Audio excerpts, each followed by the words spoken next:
Hello and welcome to a special season premiere episode of Treatment Talk, where men who have battled through the highs and lows of their own mental health, addiction, and treatment journeys share their experience with you. We're not experts, just men who have walked the walk, and now we're willing to talk the talk and be vulnerable with our stories in the hopes that it enriches your journey. This being a season premiere of sorts, it's a special episode. Usually we have a three-person panel, but tonight it's just myself, Dennis, and our new guest, Justin. Our topic is 12-step programs. Rather than just breaking down the 12 steps or simply talk about our experiences with it, the discussion found its way into being more about how we've been affected by our time working the 12 steps, our perspectives on the program as a whole, and it's an extra long episode tonight that takes a really broad approach to the topic. So you're in for a treat. Thanks again for listening to Treatment Talk. So, one of the most common programs in terms of our recovery is going to be 12-step programs. The idea of coming together as a group anonymously to speak about our problems, admit we're powerless to our addictions, going forward in faith, going forward according to principles, going forward according to a plan and a framework. That's what the 12 steps are all about. And they're thankfully so prevalent throughout essentially the entire world. You can go to any city, look up, you will find a meeting. And that's one of the keys to the success of 12-step programs. But I'm Dennis. I'm here with Justin. Hello. We're here talking about the 12 steps and how they help with our recovery. So, how did you, Justin, wind up getting introduced to 12-step programs? What brought you to it? Um, Interestingly enough, I'll start in my teens. In my teens, I got heavy into drugs and alcohol. Um, and then when I was around 19 years old, I entered into my first treatment center around Westover, and that's where I was first introduced. I ended up in a detox in London before and I went to my first NA meeting in London. I think it was close to Aberdeen, and it was a different experience sitting in a room with people admitting that they were powerless over the things that they had done, and just always wanting to escape. And then the 12-step program, or the Westover, was based on the 12 steps. And when you're going through that program, it was a 21-day program. At the end of it, you got to do your fourth and fifth. And I got to, funny enough, the night before, I didn't even actually do the fourth with the gentleman that was scheduled. I actually ended up sitting outside and spontaneously doing it with one of the workers outside. And at the end of my fourth and fifth, they turned and looked at me and went, "It's not uncommon for people to go through that. It's what are you going to do about it?" And I was kind of accepted from my past, which was a big It's weight weightlifting, yeah. And I ended up staying in recovery and got a couple of years clean. I think I got two and a half. But during that time frame, it was difficult. Um, I went through some hard relationships because I ended up falling into relationships, feeding my addictions in other ways, not realizing. I just thought it was all about going to the rooms and admitting my problems, not actually working on it. And I fell into a cycle.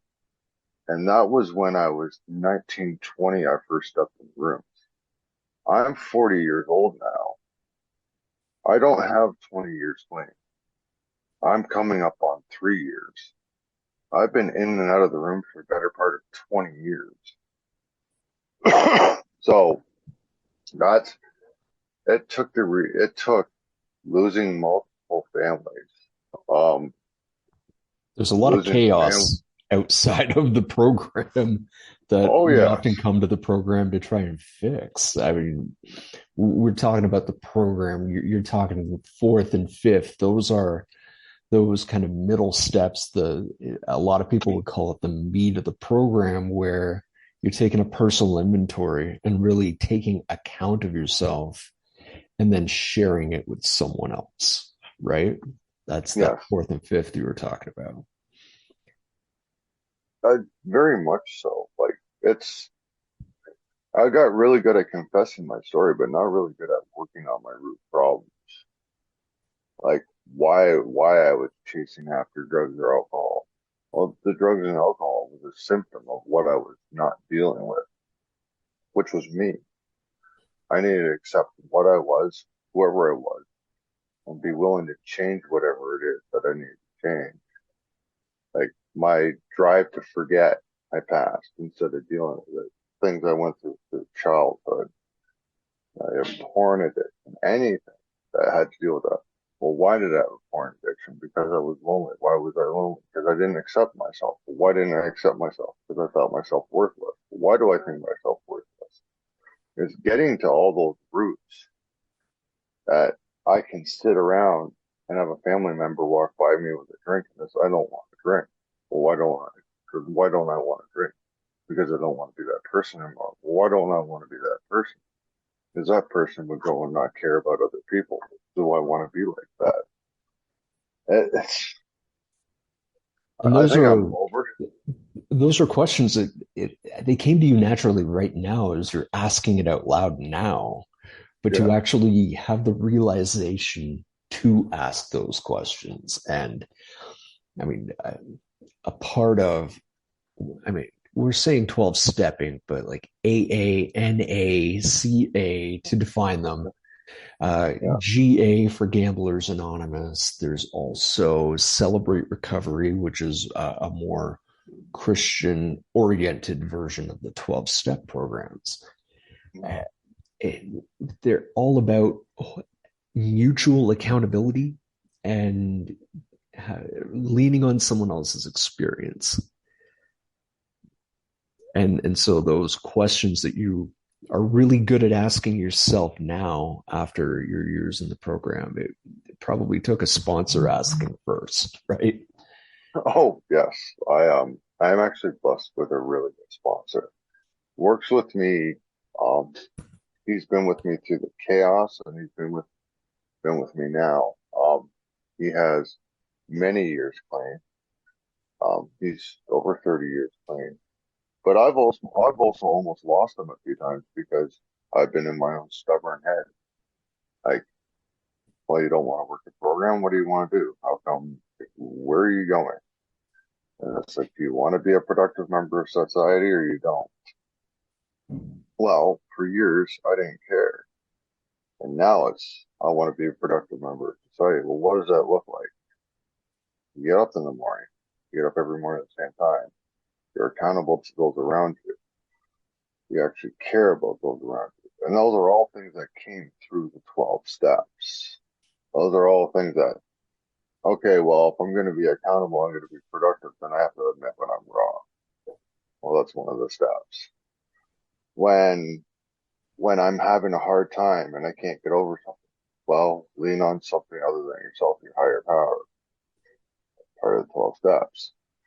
Like, whenever I try and take over control and say, I want to do it my way, well, it's back to step one. I'm powerless. I cannot have the second I do it my own way, I run into problems. So I double check with friends, close friends, before I do things. And this 12 steps start to become instinct. And It's maybe it's good to because I, have that. It's really good to have the kinds of friends who actually want to be a part of your program and understand that you're working the steps, that you're bettering your life through that program, and are having some of that accountability as well. Even if they're not your sponsor, they still want to see you succeed. And so they don't sabotage your program. No, that is important. That's very important. I'm also blessed with a family member. My father has had struggles over the years. Um, not involved in the 12 steps, involved spiritually, has gone to 12 steps here and there. He's been recovered for many years. Um, but he's involved with groups that get involved with the 12 steps that does outreach. And if I ever need to, I just bounce it off of them. Like I also hold myself accountable to them if I go to work or if I don't go to work. And that's all a part of it. Like before, it was I got my space, leave me alone, no one gets to know what I'm doing. Well, if you're working the 12 steps, then you're not hiding it. And that's an important thing is you don't hide. Yeah, you don't have the luxury anymore of being left to your own devices. That's that whole idea of being powerless. Yeah. Because at a certain point, when you were the only one, you know, in that captain's seat, you know, steering the ship, you couldn't help it, always steering it the wrong way. Oh, I I was very destructive when I stirred it my own way. For friends or family to get called that I was either getting arrested or hallucinating what it's supposed to be. Like I wanted to blame everybody else for my problems and my reason for using. I didn't want to take accountability. Well, I want to drink because I want to forget because someone did this to me, or someone cheated on me, or someone hurt me, or someone betrayed me. And other people get hurt, betrayed. They don't drink. Why do I have to? Or they don't go to cocaine or whichever drug. Like it didn't matter. Even using weed. Well, an excuse is it's a great painkiller. Sure, it is. So's Tylenol. Like, why do you need weed? Mhm. Like, using those excuses to justify. I mean, I could tell myself the best story in the world. It was bullshit. It was, I didn't want to deal. I just wanted to escape and forget. Well, life only gets worse that way. You have two options, move forward or move back. Standing still, you never actually really stand still. It took me a long time to figure that out. When you're standing still, you're moving backwards. Like, it's, I don't know if I'm describing it properly, No, but I'm I'm shooting following my along best just shot. fine. Yeah, I'm following along with that just fine because it's true. Because sometimes, and I describe an addict's brain, or yeah, I'll describe an addict's brain as very difficult at dealing with life on life's terms. And so we go through treatment in order to get better. And a great framework for some of that treatment is a 12-step program because it starts at the very beginning with that idea of, I mean, I'll read through your 12 steps. We've admitted we're powerless over alcohol. In this case, I'm reading from the AA. We've admitted we're powerless over alcohol.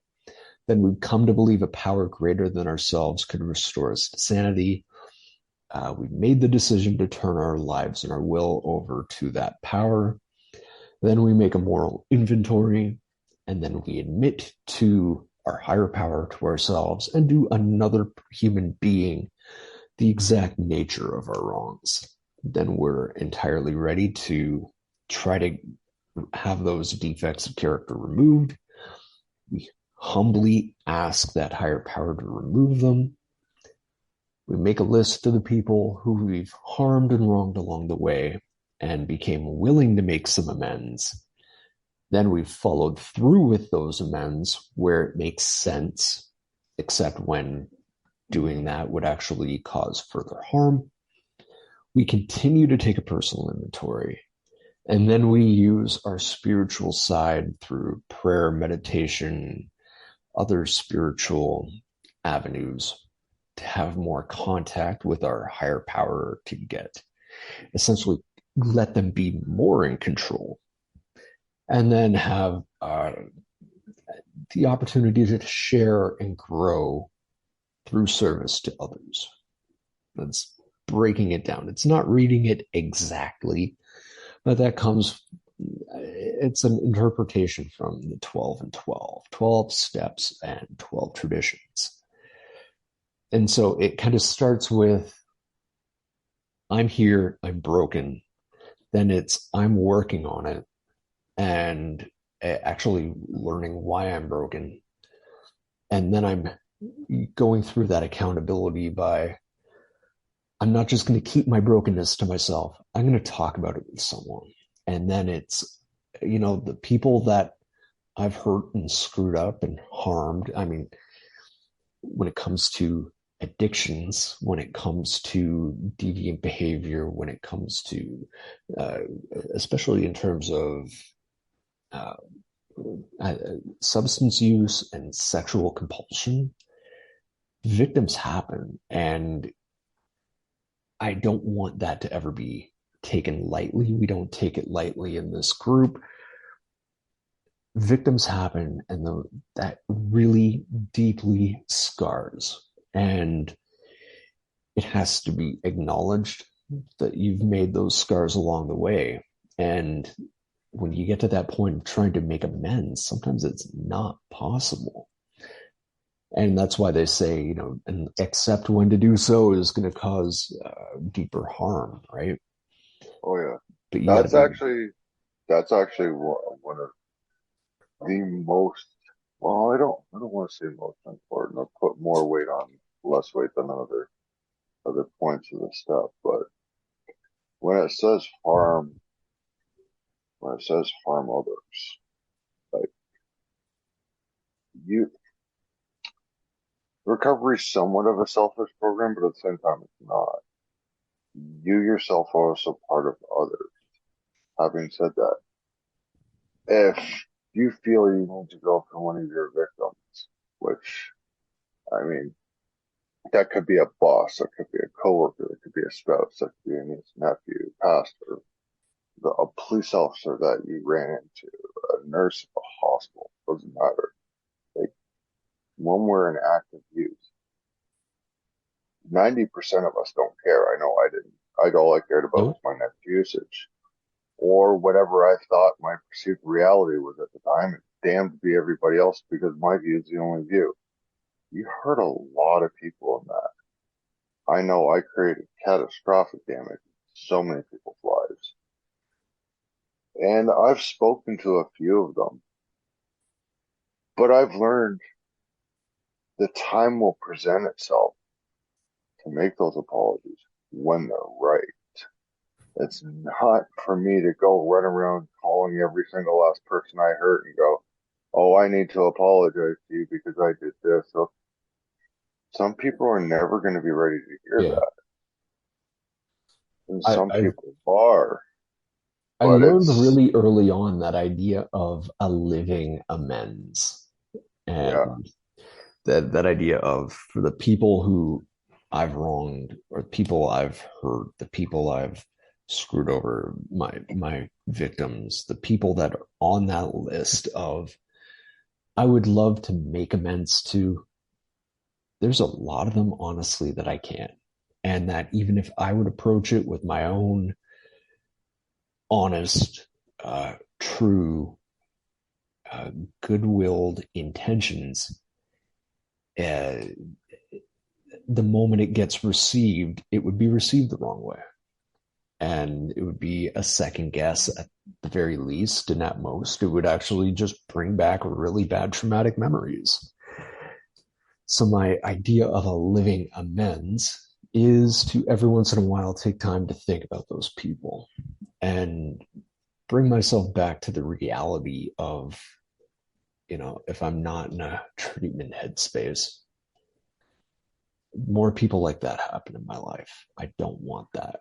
I don't want uh, my history, my legacy with people to be any darker than it already is for some people.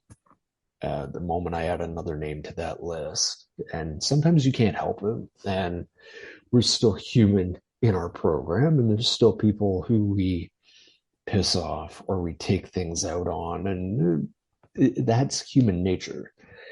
The important thing about 12 steps, it's not about making you a perfect person. It's making you a better person one day at a time.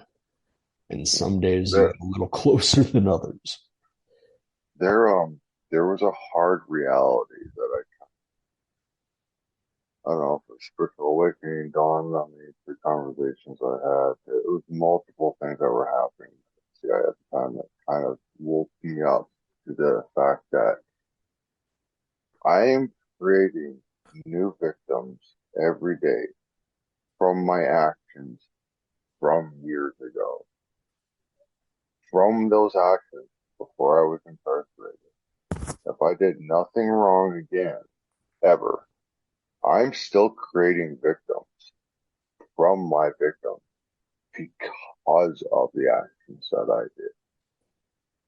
And it's a hard pill to swallow because when the empathy and the humility hits you, like, here's a simple example.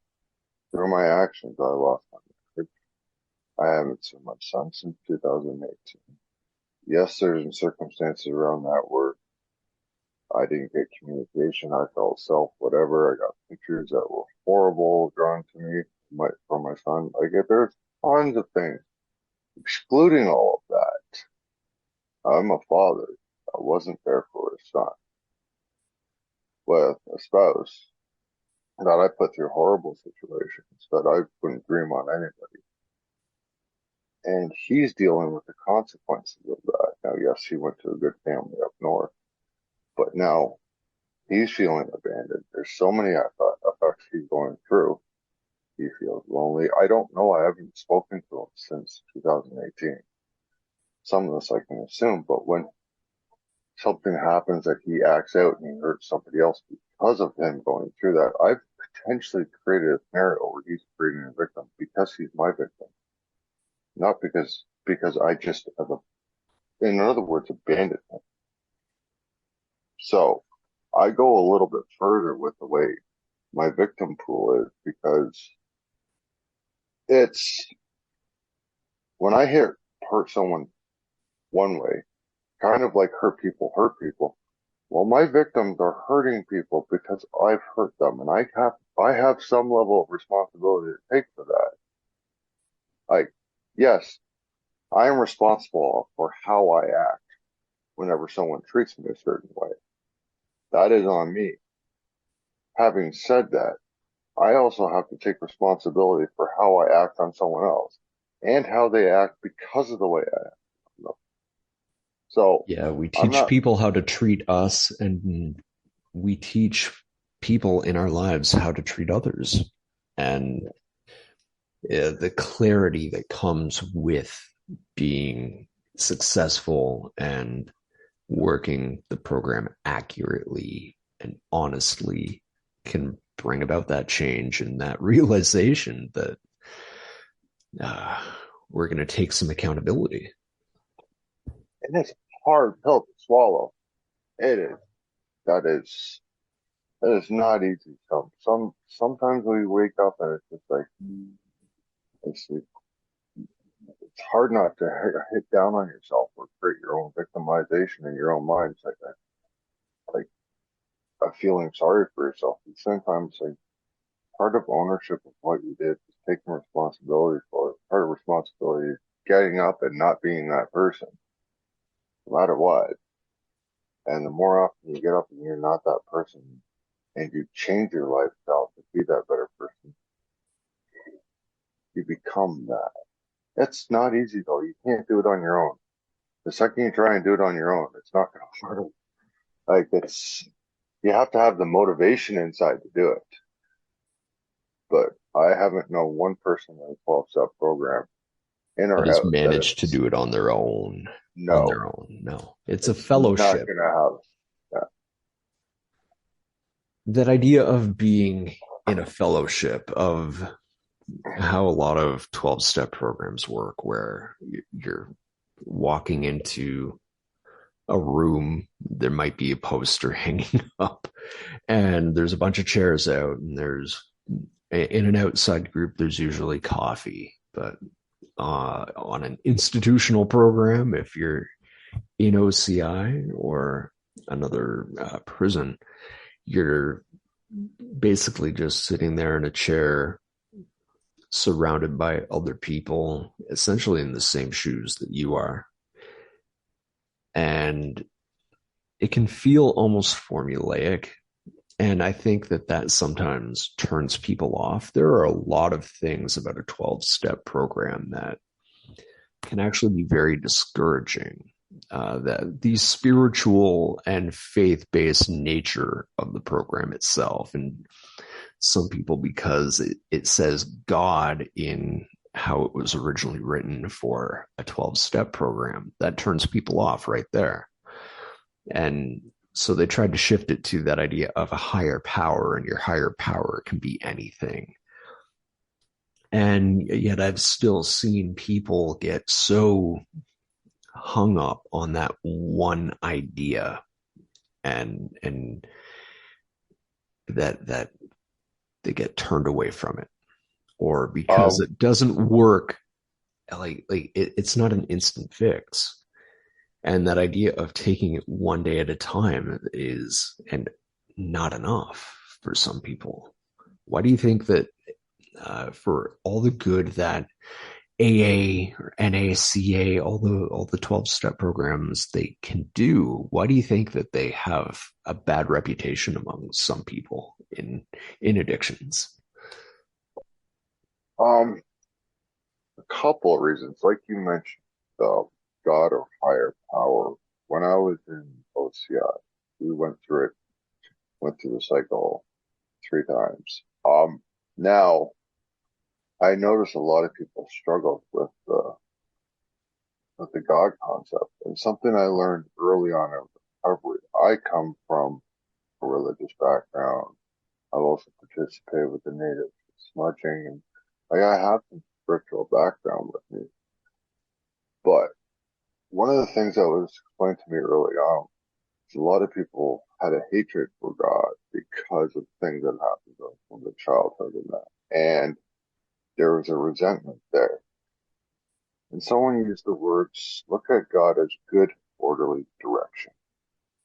Find somebody in the program that has something that you like, some sort of lifestyle that you like, and go ask them for a temporary sponsorship and ask them for direction, good, orderly direction.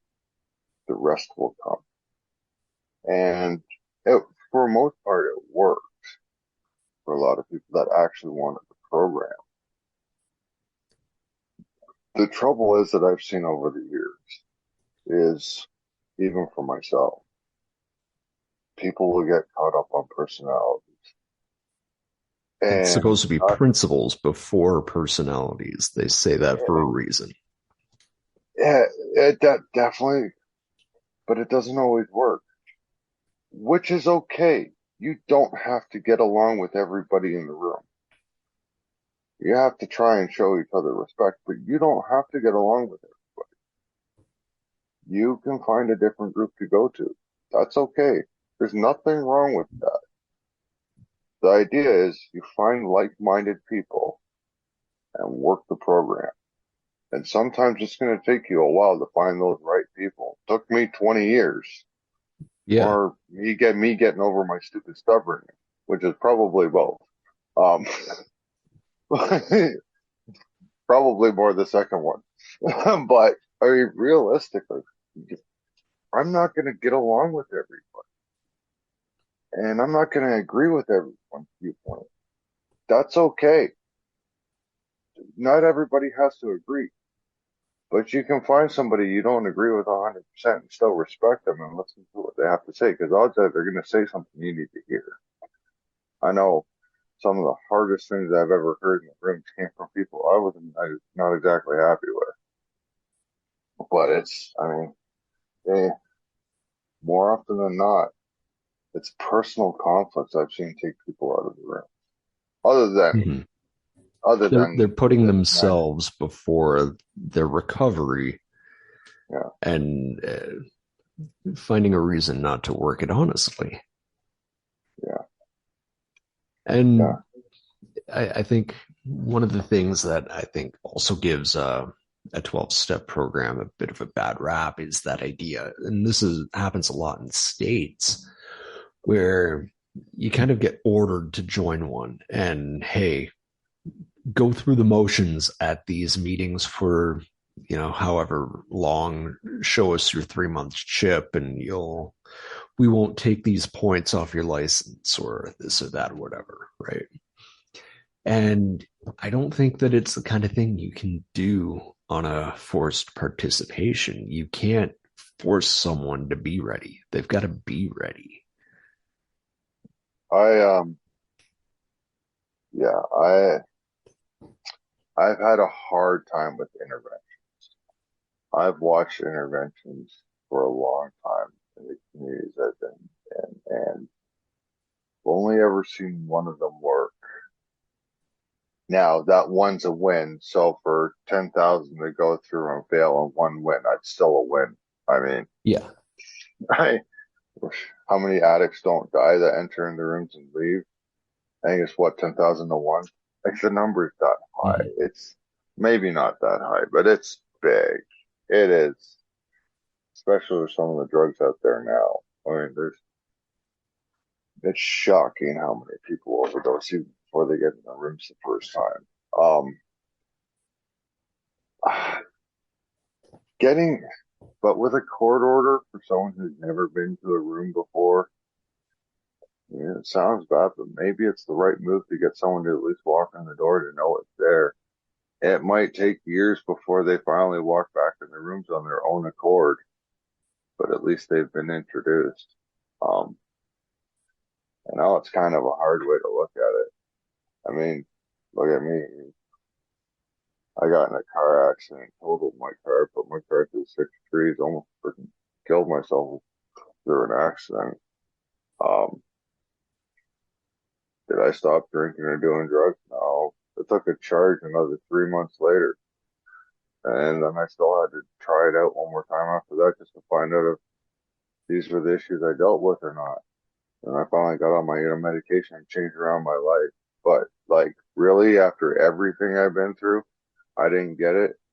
Someone once explained it to me years before at Westover that he had gotten into accidents, lost his job and everything else, lost contact with his family, and it took him walking down the road, stumbling, lighting a cigarette, falling off the road, said, "This is enough."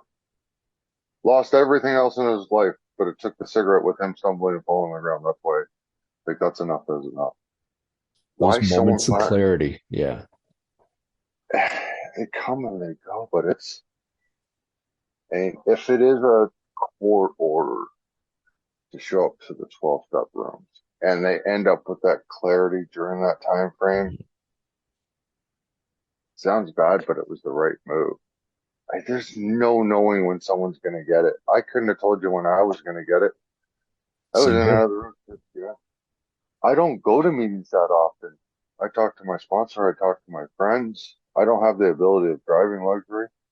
I mean, I work late. I managed to catch on some Zoom meetings here and there, but I've been around the rooms for 20 years.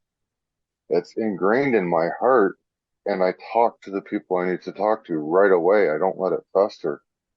And it's through those years that I stumble and I fall. I don't use, but I can start using the context of falling out of my cycle of not doing my devotional, starting to get angry at people.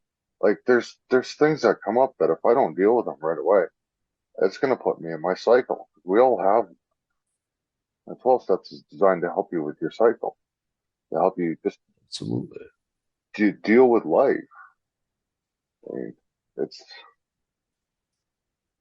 Yeah, to come it's, come to a sense of knowing who you are, knowing that you have limits, knowing that your limits are probably a whole lot tighter around you than you'd want to admit. That idea of being powerless, and I could be in control a lot of areas, but I've got one or two that I just can't be in control in because if I give myself a little bit of permission, that's a lot of permission too much. Oh yeah. Yeah. Um, one for me is anger. I definitely have to check on my anger. I can have it 3 or 4 times in a day where I'll get pissed off at a situation. My anger is the start of my cycle. Well, I need to nip that in the butt right away. But why am I going to feel like I'm being mistreated or I feel like I'm being misunderstood? What is that root for the anger? All right. But I need to track back on what it is. It's everything. Oh, you feel something for a reason. Well, what is that reason? It's okay to feel. It's not necessarily okay to react. So you track that back because And I'm it's allowed to weird have it. that we're talking about the contributing factors and how we cope with anger, how we cope with our anxiety, how we cope with our depression, how we cope with the areas of life. And yet 12-step programs for us have given us a bit of a framework on how to handle it, how to process it, how to put it into perspective, how to, if we can't quite put it into perspective on our own, we've got a sponsor or we've got someone within the program that we respect that we can turn to. And to me, that is the core of how I keep working that program. And every once in a while, every couple of years now, yeah, it's been a while since I've done an OCI, but I'll sit there and I'll do that moral inventory. And I don't know about you, but I've done a lot of moral inventory, enough to fill up workbooks with. And how scary is it to sit Yes. there and just, I'm pouring everything out and start to finish from when I can remember until now. It's like, here it is, and I'm laying it out there. And at first, at least in my case, it was easy to be honest. And I knew that the person that I was going to be giving it to, because when I was doing it at first at OCI, my sponsor was my caseworker. And I really enjoyed working with them, and we had a good rapport. And I'm just putting it out there. And I filled up an entire one of those workbooks, just step 4. And people were asking, like, you're still on step 4? Well, I've got a lot to get out there because I like to write. I like to put it out there. I like to, as I'm writing it, I'm asking myself questions. Why did I think that way? And I'm really good at self-analyzing when I get started. It's I had to teach myself that as foresight because I didn't have that as foresight. I only had that in hindsight, which caused a lot of problems. But like now, okay, it doesn't quite take as long, and I've kind of refined it, but it's not a one and done. And new things come and go and get added to that every time I go and sit down and do it. What for you goes into making a good moral inventory? My moral, what goes good in that? I love the heavy ones. The nice thing with some of my moral inventory, um, with the 12 step and with my medication, there are things that I know that aren't going in it anymore. So I don't deal with a pornography addiction anymore, helpful to my medication, which means I can take, it's easier for me to be okay with myself, if that makes any sense. And so there's things I look at now where it's like, I do wish good on people, yet I get angry. And when I get angry, it's like, well, I just wish they didn't exist. Well, okay, now I gotta check myself because that's not right. So I still have built up frustration that comes up. but I'm able to check that. So I'm able to count on my higher as I do with God. And I do my devotions every day. Like I do a checklist every day, which kind of keeps my moral compass in check. Um, Wishing goodwill on people, even when they piss me off, that can be hard. That can be really hard. Writing them down, no, I have a hard time writing it down. I have a quicker time talking about it. But like uh like when I tell my past, I checking it in such a way that I'm not more blaming the other person. I'm taking responsibility for my end of it. That's part of also a moral inventory, not storytelling in such a way that it glorifies myself and makes me look like the victim, because I'm not the victim, I'm the perpetrator. And let's be realistic, any Mhm. one of us addicts are. Um, Trying to be more humble, which can be a bitch because it makes you vulnerable. And I don't like being vulnerable because that means I open myself up to being hurt. I don't like being hurt. So these are all things that check into my kind of my list. And but I can be horrible on procrastination. That goes on my list. Yeah, I'm a great worker at work. I go home and I get my boots on. I'd be lucky if I sweep my floor or put the laundry in. So yeah, I'm not great at work. I'm one of the greatest employees around, but I get home and I get my work boots off. Mhm. I'm a lazy son of a bitch. And it's like, well, how does that check? And it's like, well, okay, when I get home, I like to justify sitting there watching movies for a couple hours. Well, why do you want to do that? Because I don't want to deal with my court paperwork. Well, why don't you want to deal with your court paperwork? Because I don't want to look at my past. Well, why don't I want to look at my past? Because I don't want Yeah. to revisit it. And it just, all that's a part of your moral inventory. Well, why is it? Because I've already been through it. I don't want to revisit it. It's exhausting. Well, guess what? I have to get off my ass and do it. Like, Well, sometimes, and I've been lucky enough to work with people on this in a way. I've never sponsored someone, but like I've had someone to share their moral inventory with me. And in going back and forth with some other people in the program, that moral inventory is not just about the negative. If you don't have the negative in there, then what's the point? But sometimes it's an inventory. It's taking account of what is there. And there are some good qualities that should be included as well. I mean, even the fact that you're working the program, if you're working with honesty, that is a part of your moral inventory. And when you look at that step 4, 5, and 6 together, it's not just taking the inventory. It's looking for what is the nature of it and where did it, like, try to boil it down. And then keeping the good. And then, hey, help me get rid of the defects of character. Keep what's and working. Yeah. it's playing that tape through. And when I start with my moral inventory, there's certain things I can check off the list right away to start that. Okay, before you start looking at the negative, not into pornography, I'm not into alcohol, and I'm not into drugs. So I've Mhm. got three checks at the beginning. That okay, these are major accomplishments. I'm not done, but I've got three major ones on my list right now that are checked off.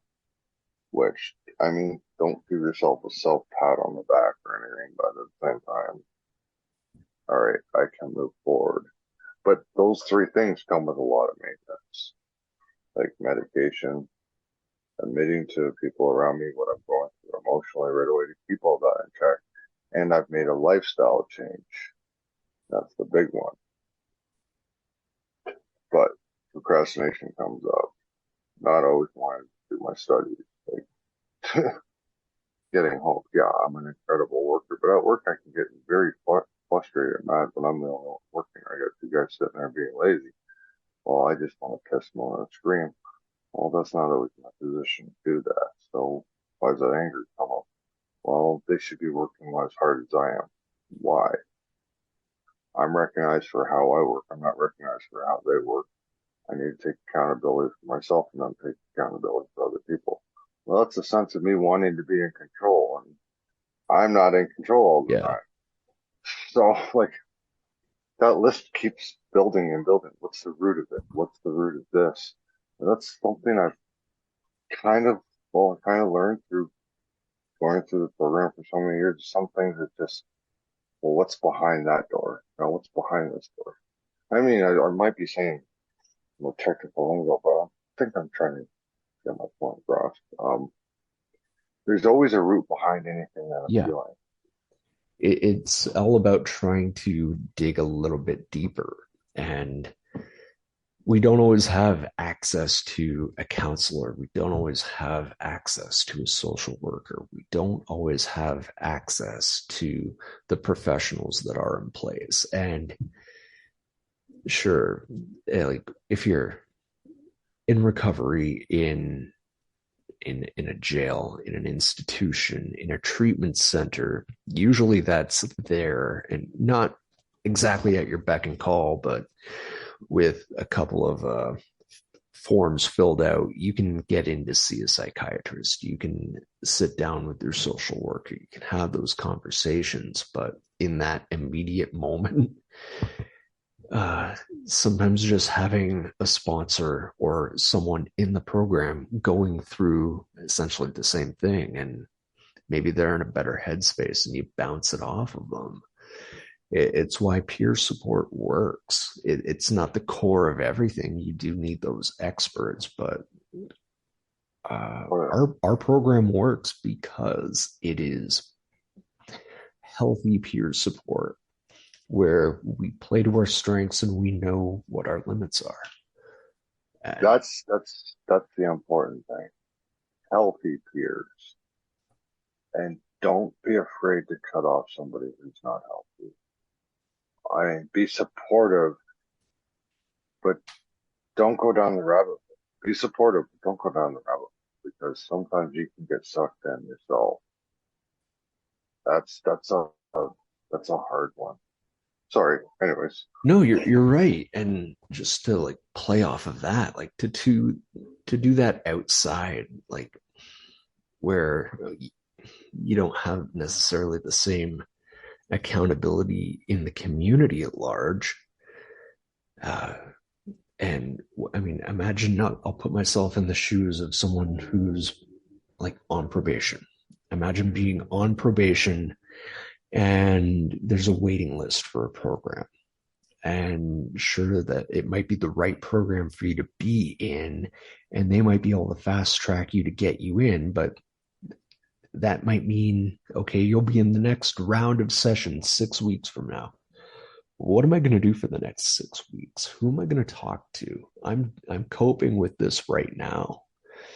And if I'm, coming into your office to talk every couple of weeks is usually what happened on probation. It's like that doesn't help in the right now. And honestly, sometimes I don't want to go through the headaches, hassles, and horse shit of calling you up or sending you a text message being like, hey, I'm dealing with problems right now because I don't want you to have to deal with the paperwork or I don't want to get a lecture. I want help. I don't want you to talk down to me. I want you to talk to me. And even if you have someone good working with you professionally who is going to help you, you have that mindset. It's the addict's mindset of, you know, I want to be able to figure this out. I want something that works and I want something at my fingertips. And if you've got something good and healthy at your fingertips, that's great. it's actually interesting you bring this up because as you know, I kind of went through that a little bit at the beginning of this year. I see a psychotherapist as well, that I've seen for several years with a group. I met with them, and there's some things 12 steps can't help with. There's tons it can. There's tons it can. And the 12 steps is going to help you get to the root of that. But your sponsor in that isn't always the right person to handle those things. Sometimes you do need to seek outside help. there's nothing wrong with that. That doesn't mean you abandon steps. And it's all about peer support, as you said, because at the beginning of this year, I had it where I was a member of our Wednesday night group and I came every week, and I had a 6 week course that was going to pop up in a few months. I think it was in the end of spring, beginning of summer. And I was going to have to drop our support group on the Wednesday for 6 weeks to do this program that I've already done within years beforehand to come back to our support group.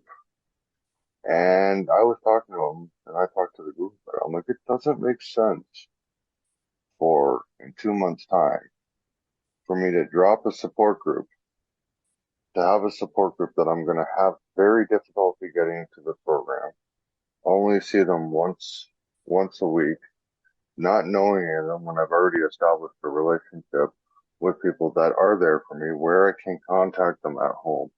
And it's more of a solid foundation, and I've already built that rapport for a program I've already taken. It's sometimes those courses that come up, you can overdo it, and Yeah. sometimes what you have actually works. So sometimes taking those extra courses, it's almost like you're abandoning what's working just to come back to it. And it didn't make sense for me to leave the group just to come back. I know the group still would have been there with all the blessings, but it's, look at it, I'm not in a situation where I can drive. I can't get, it's going to be difficult to get there. I'm leaving in my support group just to come back to my support group. Sometimes you can overdo it too. It was important for me to keep the group that I had because otherwise nights like tonight wouldn't have happened. Mhm. And that's, the key is building up slowly. Like I was released from jail in January. I'm on the slow building blocks of putting my life together. Yes, I might be hitting 3 years recovery in 2 weeks, but I'm still technically kind of in my first year because I just got released in January. I'm back at work. I'm slowly rebuilding my life. I have to limit how much I'm going to do to make it successful. I can't go out and do everything out there. If I'm chasing every program out there, I'm going to fail because I'm going to overextenuate myself, But when which, you're comfortable within a peer support program like Brentwood Prison Ministry is, or comfortable going to your 12-step meetings, whether it be in person or thankfully now a lot of them can be done via Zoom or just phone meetings, yeah, chat groups, however you want to call it. We're not necessarily endorsing Zoom, even though we're using Zoom right now.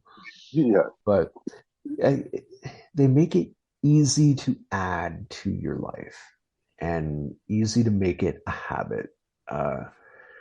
As an addict, it's really easy to pick up a habit. Oh, yes, yes. And everyone's program is going to be a little bit different than the next person, but the key is doing a program using peer groups, like 12 steps. Like I talked to two of my friends in NA before I did this. Talked to my sponsor and talked to a close friend of mine. I I'm in contact with them consistently. They're a major part of my life, and it's important to have people like that in your life. Sometimes they're going to tell me I'm an idiot. Sometimes they're going to tell me, well, you're overthinking it. And sometimes they're going to tell me, well, speak from the heart. Mm-hmm. And they're also going to tell me, well, did you pray about it? Did you talk to your higher power? Like, just run you through the basics. And sometimes that's all you need just to get yourself in check. And it helps me a lot. Something that helped me a lot when I was really trying to be be honest with myself and my own problems and work on my treatment. Because my first go around going through OCI, I didn't go to any 12-step meeting. I went to the Gamblers Anonymous meeting, because they called it, it was for risk-taking behavior, and it was kind of one that anyone could go to. And it was a very open meeting, very uh, very enthusiastic pair of volunteers were doing that. And it was highly attended, but it was easy to get lost in that room. And like any other part of the program, you're getting out of it what you're putting into it. But when the shit hit the fan and I'm going back to OCI a second time, and what am I going to do differently this time? Well, I'm actually going to go through more 12-step meetings, and I examined, alcohol played a pretty rough element of my life and my downfall and my formation of some of my problems and some of my family trauma. So, like, you know what? I'm going to look into being more involved in AA. And I gave it a healthy shot, even though at first I wasn't ever going to consider myself an alcoholic. But there were a lot of times where I learned to stand up and say, "Hi, I'm Dennis. I'm an alcoholic." It didn't quite have everything I wanted through a 12-step program, though. So then it's like, okay, well, you know what? And I wasn't going to qualify to get into their AA Big Book study. So I went down to the library, thankfully. And you can do this out on the street. You can go to a library and find 12-step recovery books. And so I grabbed, even though narcotics aren't a part of my problem, I grabbed the Narcotics Anonymous 12-step workbook because that was a fantastic workbook. And it's asking you dozens of questions to go along with every step, to do some self-examination. So you could work the program on your own. Ideally, you're taking it up with the sponsor, you're sharing it with your home group if you have it. But if you needed a place to start, those 12-step workbooks, even if you never get a home group, even if you never attend a single meeting, the workbooks work. Oh, it it is amazing how much the books at OCI, like Path to Wellness, all of them are all rooted in the same question you get from the NA step workbook, which I have That's the right one here. you've got to do your hand. And So you know it's exactly the heavy. questions yeah. It is heavy. But once you can look at your and you just go, okay, yes, I did these things. You can answer those questions properly. Then you can actually start to get to the root of them too. Because in there, like I was saying earlier, why am I getting angry? Well, that's through answering questions through the step guide. You start to get to the root of all of your action. The way you react is a symptom of something that you feel or an emotion that you feel. So you start to track back and going through the steps, going through the step guide will get you there. Like, yeah, there's through our act, especially through my acting out, there is usually something behind it, whether it's a selfish desire, whether it's a feeling of worthlessness, whether it's a feeling of wanting control. Well, why do I want that control? Because I don't want to feel powerless. Why don't I want to feel powerless? Because I feel like I get mistreated when I feel powerless. Why do I? Because I don't think I'm worthy. Well, why don't I think I'm worthy? That'll come out if you're doing the step guide. If you go heavy enough into it, and that's not going to happen your first time. It's going to happen like your third or your fourth or your fifth time. You're going to start to see what's behind the roots, and it's digging deeper.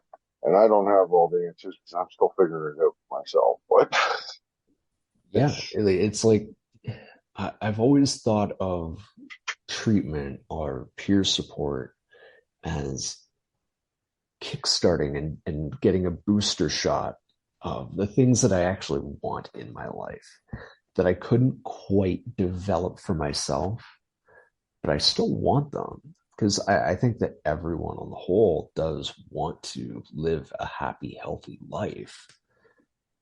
Um, some people are truly self destructive, but that comes from their own mindset and they have to work their own program, as we all do. But I always saw treatment in general, but also the 12 steps as my way of getting a booster shot of what I actually need. And even the like the values that they try to teach of honesty, humility, like humility and honesty from your first couple of steps are important values to try to carry with you throughout your life, throughout your treatment. It's the honesty is a big one. Like, what can I handle? What do I want? Like, one that's a hard one for me is like because of the porn addiction, because of alcohol, because of drugs, the way I've hurt people in the past, the way I've hurt myself. Part of me is always feeling somewhat lonely, even though I have family and friends and close friends that I talk to every day. I do miss that special bond of a relationship, even with my heavy medication, with me being what I am. I still miss having that company, like that companionship. Part of me desires it, but also part of me is terrified of ever letting anyone in again and feeling betrayed or feeling hurt, not being able to trust that part. Like, there's so many elements that come with that. And I'm open about that today. At the same time, it's also like I have someone I'm close with, but I'm still also very standoffish. I'm, uh, it's, Intimacy can be terrifying. And it we scares say the intimacy not just in a sexual sense, intimacy in a truly intimate sense. yeah. Like intellectually I can be intimate, but when it comes like it is terrifying. It is absolutely terrifying. And it's something I'm still working through. And I don't know if it's going to take 1 year, 10 years, 20 years. I don't have an answer for it. But I can be honest with myself now today that that's something that I'm going through. Um, but being honest, like same thing with having certain family members, or being able to being able to go out to like shopping by myself. There's certain things I don't feel comfortable with, and I have to be honest with myself. Well, where can I go? What can I do? What do I feel comfortable with? Knowing my limitations. Like I know that's a little off topic, but at the same time, But you it's start to something that realize, the program has helped you look at yeah, for yourself. And because it's been that kind of core framework for a lot of recovery, it's like it helps you put the pieces together in other areas that aren't necessarily corely tied to that AA or 12 step kind of mindset. without the Helps you foundation of grow. it, Yeah. yeah, without the foundation of A and A, I wouldn't be where I am. I would, and I'm not saying I'm there. I'm not saying I'm completely successful, but without them rooted in me, I don't get to the next step. I just, I needed, I needed that foundation to get to the next step for myself. And recycling is a part of that stuff, but I also use outside help too. And it's all a part of my recovery. Everyone's recovery can be a little bit different, but at the same time, it'll be the same. And without doing my fourth, what, 6 times I've done so far, I went and dumped off the baggage that I needed to dump off to get to the next stage. And I got a lot of baggage from my childhood that I've had to revisit sometimes and re-go through. And then some of the books that I've done that are not 12 step tie into exactly the way the 12 steps was for the fourth, fifth, and sixth. And that helped me dump it out Yeah. properly without having that, without having that foundation. I wouldn't have been able to dump it out properly. So it's Yeah, you can building still blocks. get that sixth step where you're asking to be rid of your baggage to get rid of your character defects, and you're honest in wanting to be rid of it. And it just doesn't quite happen because it's not time yet, for lack of a better word. But it's like, okay, I'm still holding on to this for now. Maybe something subconsciously, maybe it's not time, uh, maybe I've got to look at it deeper. And we don't know until we finally reach that point where we have that epiphany. It's realizing that there's something that, oh, I need to work on. Okay, I'm doing a little bit better than, or I'm falling short here. Sometimes it's hard to look in the mirror, but that's what it does, and it Mm-hmm. helps you look in the mirror and go, okay, if I was somebody else looking at me, would I be okay with that?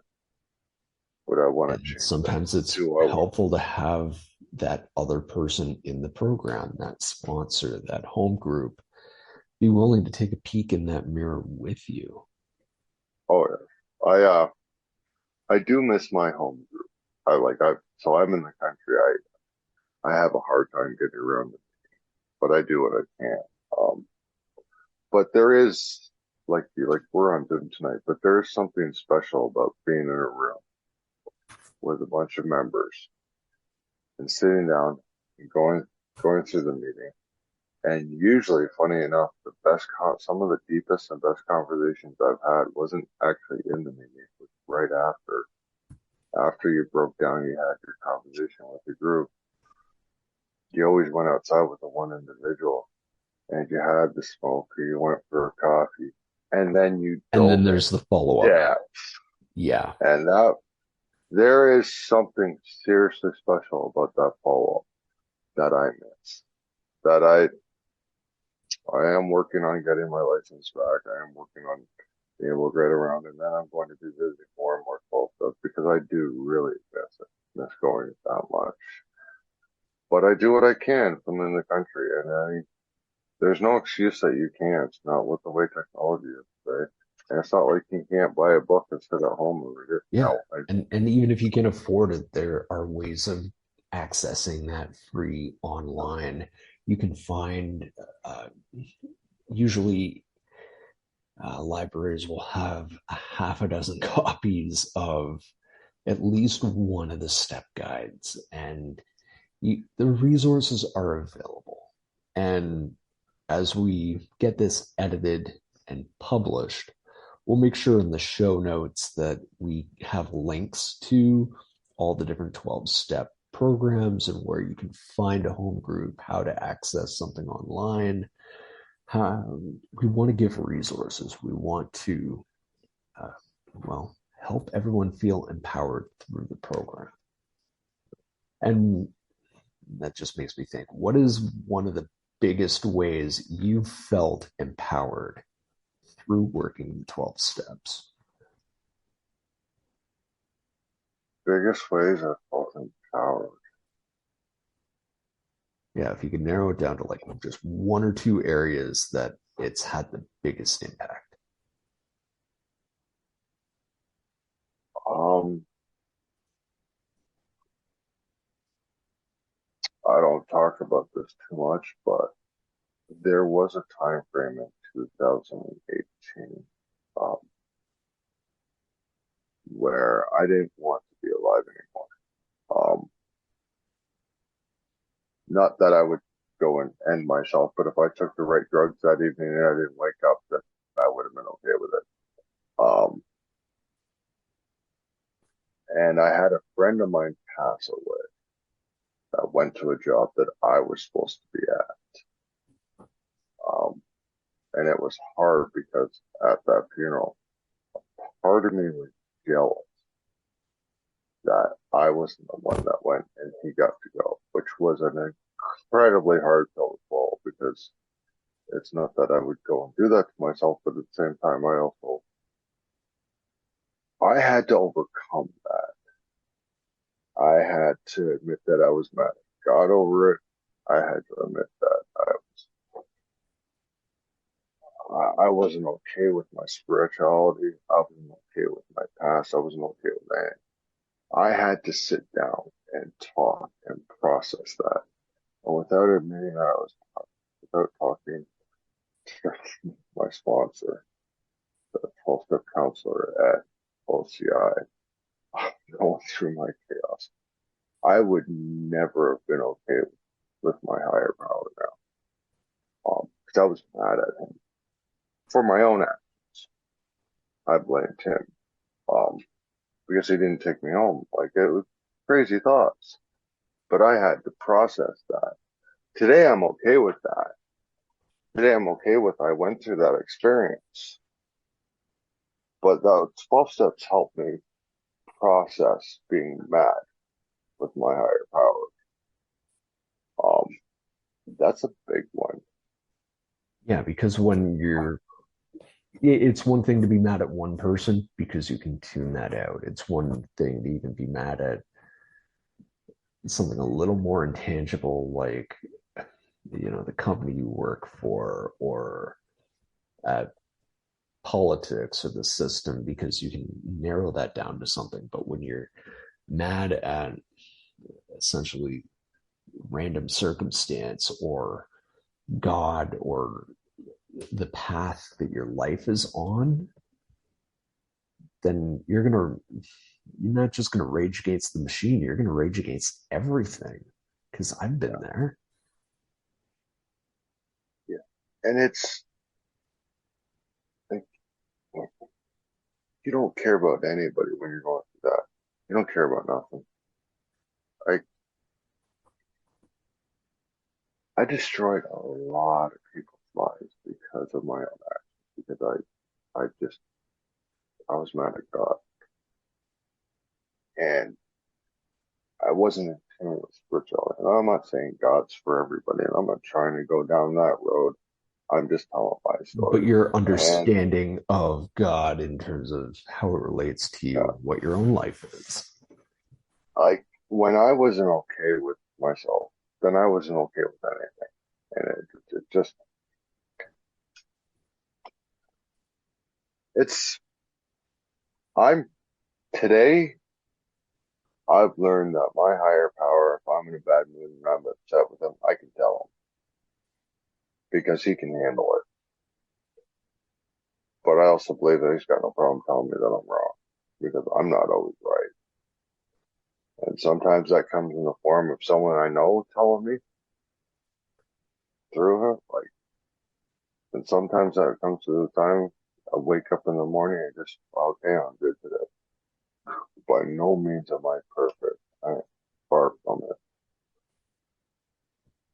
I just try and get up every morning and take one better step. With being able to be okay with my higher power, I'm able to make that next step. I mean, it also helped me admit that the medication I'm on, about 5 years for it, I'm different today. That medication helps me majorly. And being able to admit that there are some things that I can't do on my own and I can't process on my own and I need help for it.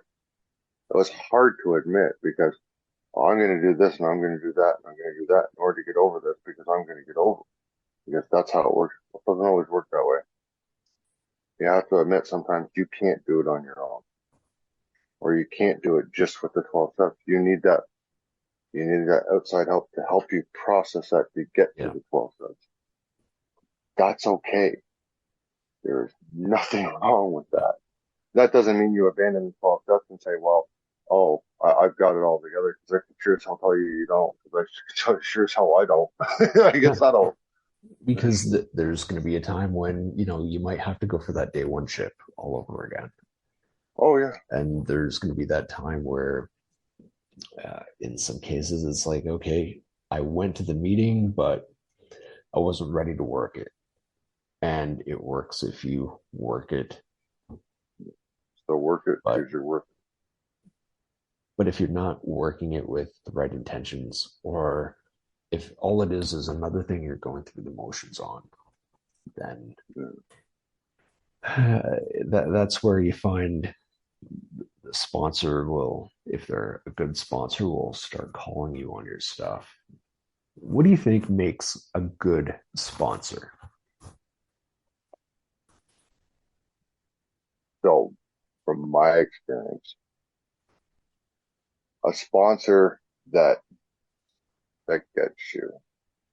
Um, yes, you have sponsors that'll push you through the 12 steps. You need a sponsor. For myself,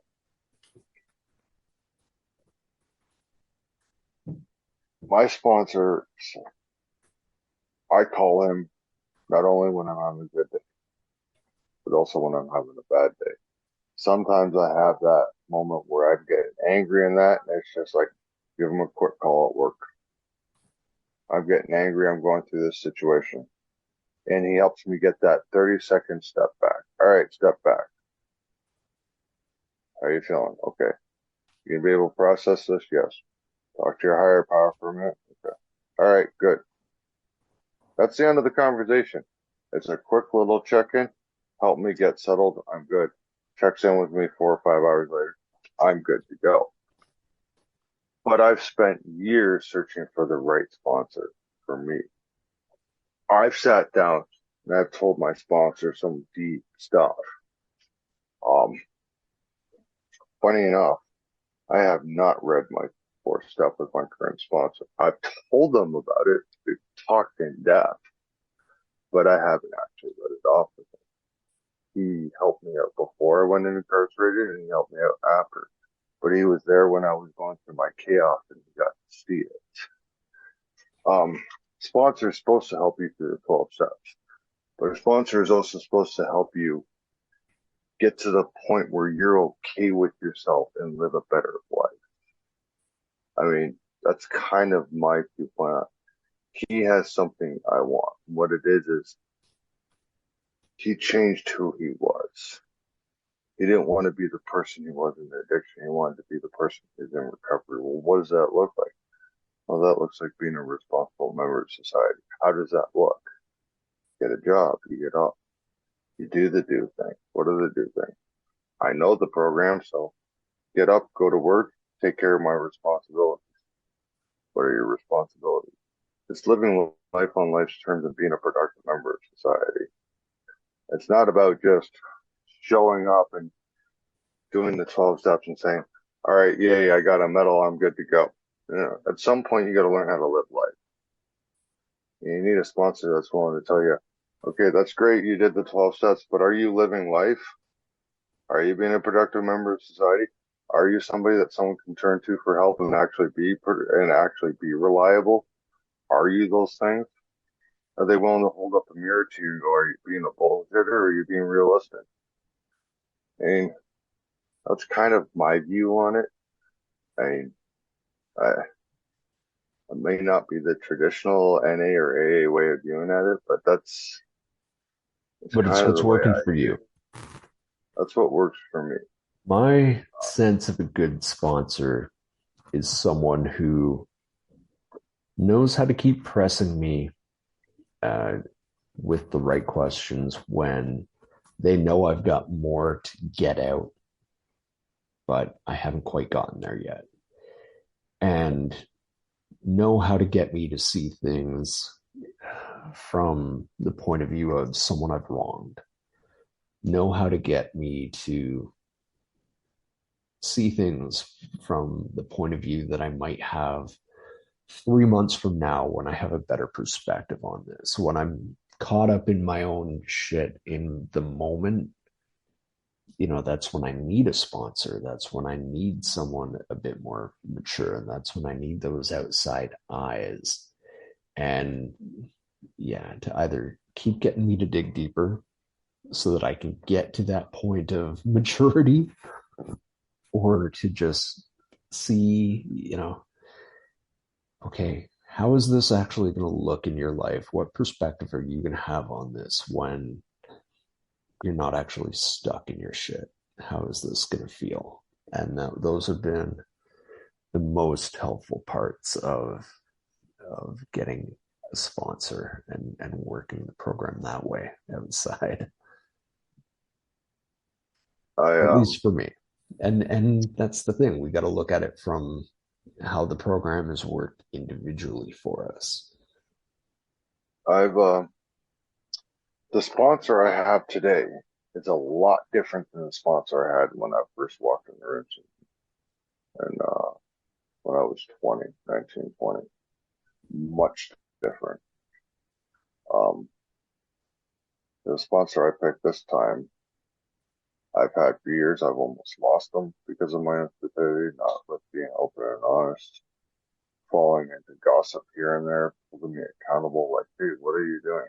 Like it's personality traits where I was going out of line, and it called me on it, and it was hard. It wasn't just 12 step. It was even though you're in recovery, you're not being a trustworthy person 100%. Why not? Why are you falling into those traits?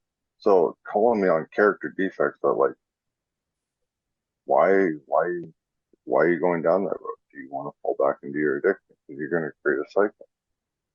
And it, it was hard to hear those things. The sponsor's not supposed to tell you everything you want to hear. My first sponsor I had in there, he told me everything I wanted to hear. Well, I got 2 years clean and that was it. It was because I stopped using the program, switched cities because of a failed relationship. And that was I was trying to seek self gratification through other objects, through relationships, stuff like that. This time I'm not in a relationship. I'm taking the time I need to rebuild, which is terrifying, but at the same time It it's might not be slow, the easy steady, move, so but if it was the right move to make, you got to make it. yeah, like baby steps.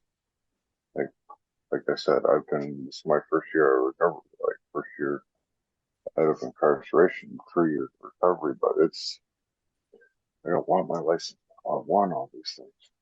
Same time, it's like, no, I talked to my sponsor once in a while. It's like, you're making small steps. Keep making those small steps and make them foundational. Don't rush your life. Second I start trying to rush, I fall apart. Anyways, Oh, probably getting off topic. oh, not really off topic, but it's something to kind of close this on is in a lot of 12-step meetings, they keep saying, take it one day at a time. And what does one day at a time mean to you to close us out? One day at a time for me, it's setting up a routine. And for me, my routine is I get up at 5, I do my morning devotion. I get up and I have my coffee, do my routine. And then I get ready for work when it's a work day.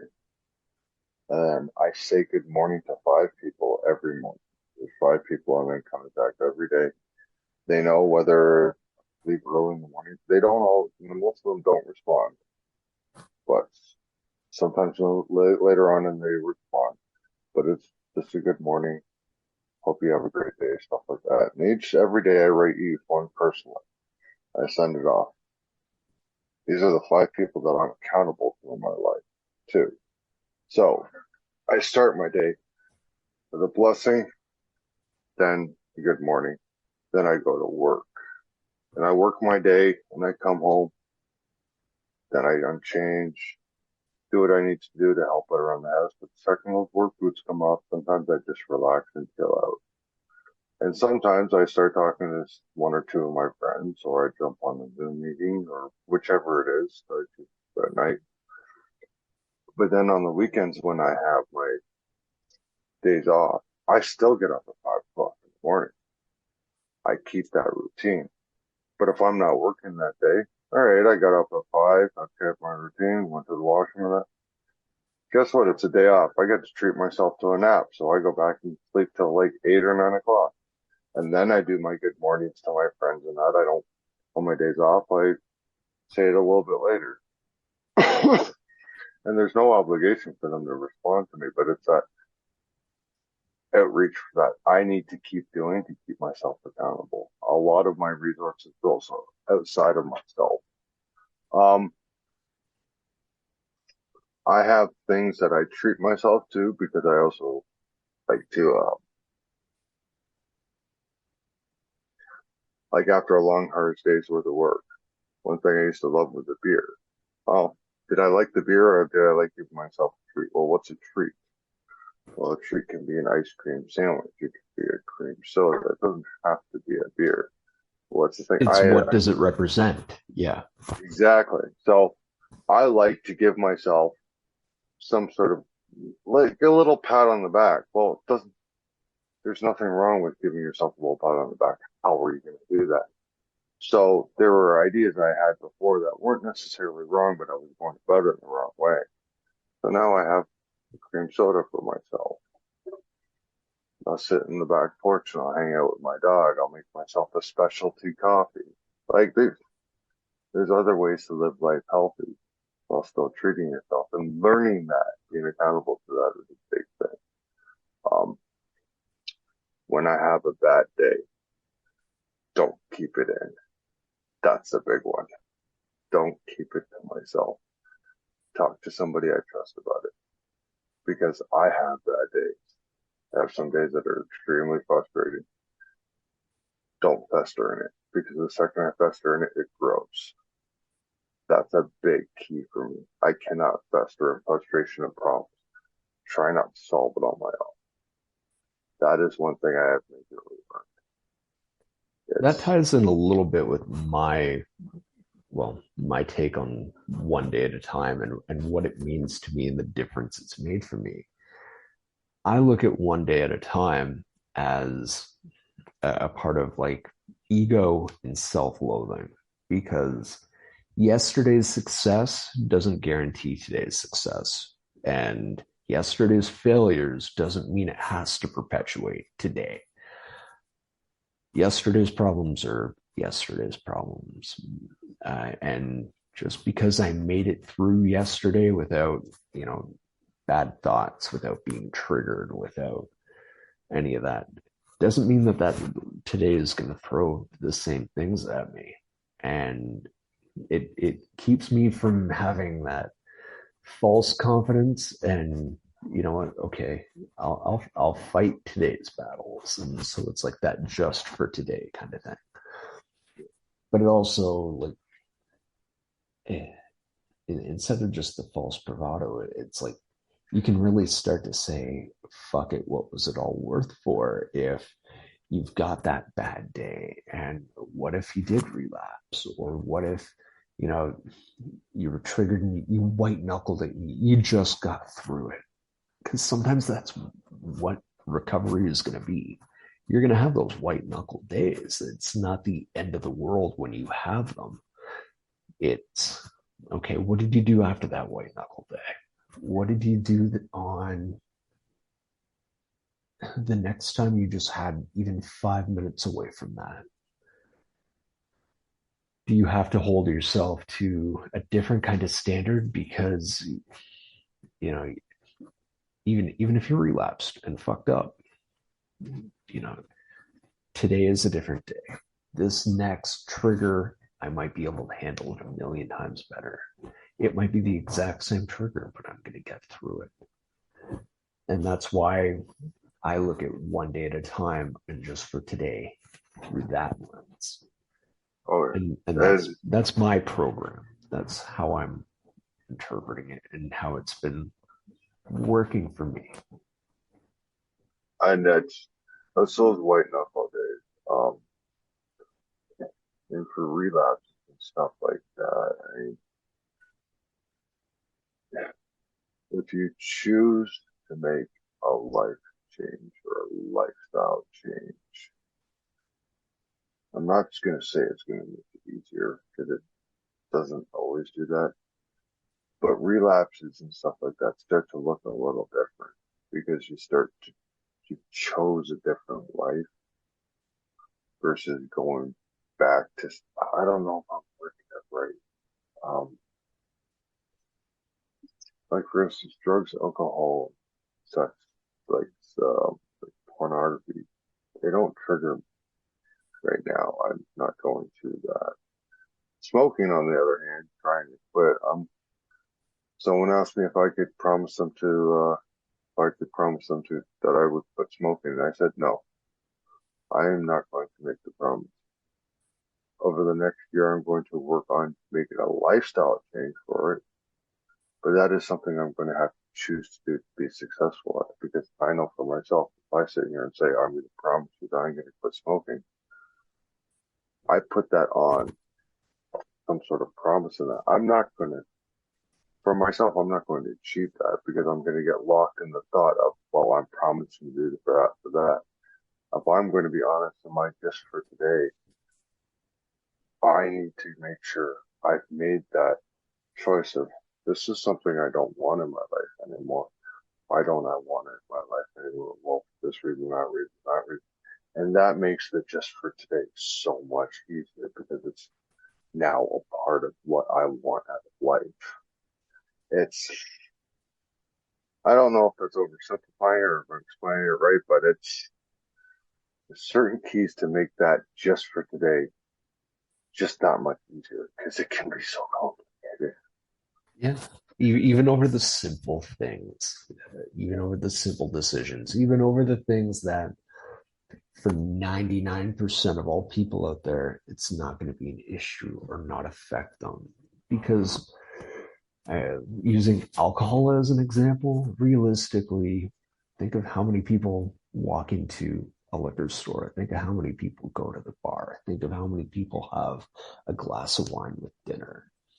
And it's common and it's so prevalent and it's there. And it's not a problem for them. But for some people, it is. And, Oh, and so I can't control those other 99% of people. And I'm powerless over the 1% in terms of myself, but I recognize it. I want to make a difference. And I didn't know how to do it on my own. But now with a 12-step program, I've got a shot at it. yeah. Oh, definitely. Like, I'd advise anyone go try it. Find somebody you can talk to that has something that you want out of life. Not you want their life, something that has something that you want out of life. And just ask them to help you start off and grow from there. And you'll just keep growing.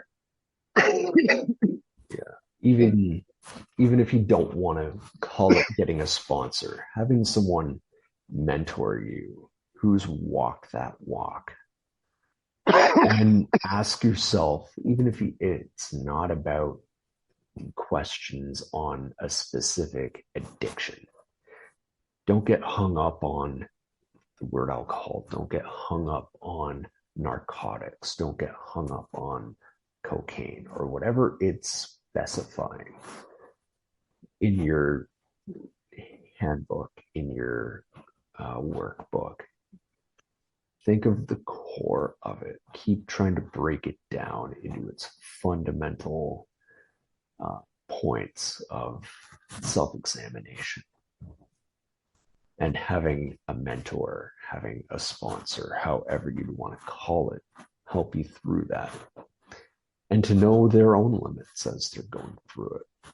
And because it comes not from really expertise, it comes from wisdom and experience. Any last thoughts on 12 stepping? 12 stepping. Um, yeah, never think you got it because if you do, I I know people that have had 30 years and have gone back out. I know people have had 15 years and gone back out. Anybody who walks into a 12-step room, basically once you step in there, whoever it is that you choose to circle yourself around in recovery, just understand you're not going to be able to do it alone anymore. Period. Because you're just not. Um, find the right group of people around you to help hold a mirror up to you and start stepping forward because that's what it's going to take. And the second, you might not agree with the same people, you get people in your life that are going to help support you because you're going to have good days, you're going to have bad days. And if you think you've got it all licked and you've got it all together and you don't need the program and all that anymore, Just go back to step one. yeah, like 4 or 5 years go by, all of a sudden you end up in a jam and you've got no one around you to help support you, you're in trouble. Like it's,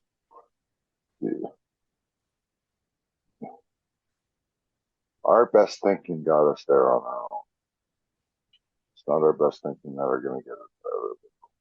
It's not for me at least. And I am going to be somebody that's going to need a support group around him for the rest of his life. That's okay. There's nothing wrong with that. I need to understand my limitations. And going through the 12 steps has shown me that. I've got limitations. That doesn't mean I can't live. And it doesn't mean those limitations can't be benefits to me. Because they are benefits. I have very close people in my life now that help me take steps forward in life. And I don't know, the 12 steps show me that I don't need to be perfect. I just need to be real. I don't know. I couldn't have put it better than that. I don't need to be perfect. I just need to be real. And working through the 12 steps continually, making the principles and the values that it is based on a big part of my recovery. And that idea of giving back and that idea of it not being a finish line, just another chance to make another lap and keep coming back and keep working. That's been my core. That's been my keys to success. And I want to keep it going. And I'd like to think that hopefully by listening to the conversation, listeners at home understand that there's a chance to get it right. And it might not work immediately. It might not be your time, but you can always walk into that room. You can always find that group. You can always find that sponsor. You can always start. And even if it doesn't, even if there's a relapse in the future, relapse is a part of recovery. Just go back to step one and get started on it all over again. And yes, as we get this finished up and edited and put out there, we're going to make sure that there are links to a lot of 12-step resources. And yeah, thanks for listening in. I know this has been a bit of a long one, but I've been Dennis. I'm here with Justin. Hello. And yeah, thanks a lot. This has been Treatment Talk.